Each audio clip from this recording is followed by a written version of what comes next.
Students of class 12th, I am Suman Jambal and today we will discuss the question number 8th of exercise 13.2 chapter number 13 probability. Question number 8 था बच्चे, let A and B be independent events हैं with probability of A is equal to 0.3, probability of B is equal to 0.4. Find probability of number 1, probability of A intersection B, second part है probability of A union B, third part है probability of A upon B and fourth जो हमने find out करना है that is probability of B upon A. Clear to all of you.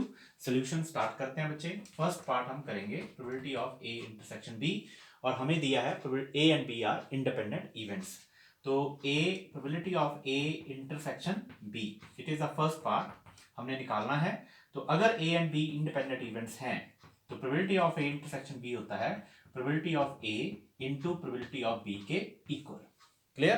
तो यहां से a की प्रोबेबिलिटी ऑफ a है 0.3 और प्रोबेबिलिटी ऑफ b हमारे पास है 0.4. मल्टीप्लाई करेंगे तो 0.12 आता है. It is the probability of a intersection b if a and b are independent events. क्यों?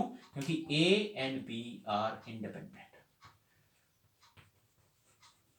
इंडिपेंडेंट इवेंट्स हैं, इसलिए probability of a intersection b जो है probability of a into probability of b के इक्वल है. क्लियर. तो next बच्चे हम करेंगे सेकंड पार्ट. मैं इसे मिटा रहा हूं. अब सेकंड पार्ट में देखिए हमारे पास है probability of A union B हमने फाइंड आउट करना है. तो probability of A union B is equal to probability of A plus probability of B minus probability of A intersection B के इक्वल होता है. ए यूनियन बी का formula आ गया. अब ए एंड बी जो है वो independent events, they are already given. ये हमें पहले ही दिया हुआ है कि ए और बी इंडिपेंडेंट इवेंट्स हैं, इसलिए probability of A intersection B एक अगर ए एंड बी आर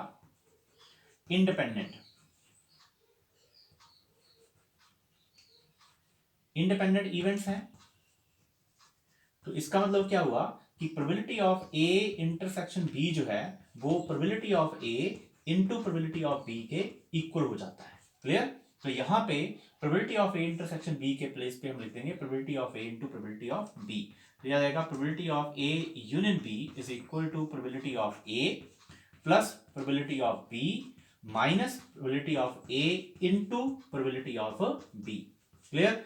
अब प्रोबेबिलिटी ऑफ ए की वैल्यू है 0.3, प्रोबेबिलिटी ऑफ बी है 0.4 माइनस प्रोबेबिलिटी ऑफ ए है 0.3 into 0.4. 0.3 plus 0.4 that is 0.7 minus दोनों को मल्टीप्लाई करेंगे 0.12 और ये माइनस करके हमारे पास आएगा 0.58. Clear to all of you. It is the probability of A union B. Clear. It is the second part of this question. Clear to all of you. Next हम कर रहे हैं बच्चे थर्ड पार्ट को. मैं इसे मिटा रहा हूं यहां से. अब देखिए थर्ड पार्ट में हमें दिया हुआ है वी फाइंड आउट हियर कि probability of A upon B. हमने पहले कहा है कि A and B are independent events हैं तो probability of A upon B जो है, ठीक है, वो प्रोबेबिलिटी ऑफ ए के ही इक्वल होगा. लेकिन हम इसको सॉल्व करके देखेंगे क्या आता है. Probability of A upon B जो है वो आएगा हमारे पास probability of A intersection B upon probability of B के इक्वल.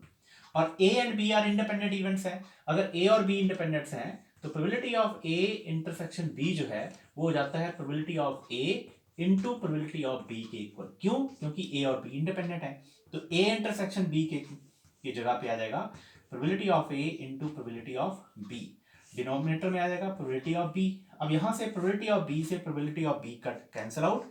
तो probability of A upon B हमारे पास आ जाएगा probability of A that is equal to 0.3. Clear to all of you. तो it is the third part. Sorry, clear. Third part of question number 8. Clear to all of you. Next हम कर रहे हैं fourth part. तो बच्चे इसको मैं मिटा रहा हूं यहां पे. फोर्थ पार्ट हमारे पास है probability of B upon A. Clear. B upon A. तो probability of B upon A फिर सॉल्व करेंगे that is equal to probability of B intersection A upon probability of ए.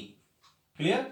अब देखिए बच्चे चाहे बी इंटरसेक्शन ए हो चाहे ए इंटरसेक्शन बी हो, कंडीशन फॉर्मूला सेम ही है. Probability of B intersection A अब बी और ए या ए और बी इंडिपेंडेंट इवेंट्स हैं, तो probability of B intersection A means probability of B into probability of A के इक्वल होगा। तो यहां से probability of B into probability of A लिख देंगे हम probability of B intersection A को, क्योंकि ए एंड बी जो है वो इंडिपेंडेंट इवेंट्स हैं। यहाँ पे सॉरी ए आएगा, क्लियर, डिनोमिनेटर में ए है तो यहाँ पे ए आएगा।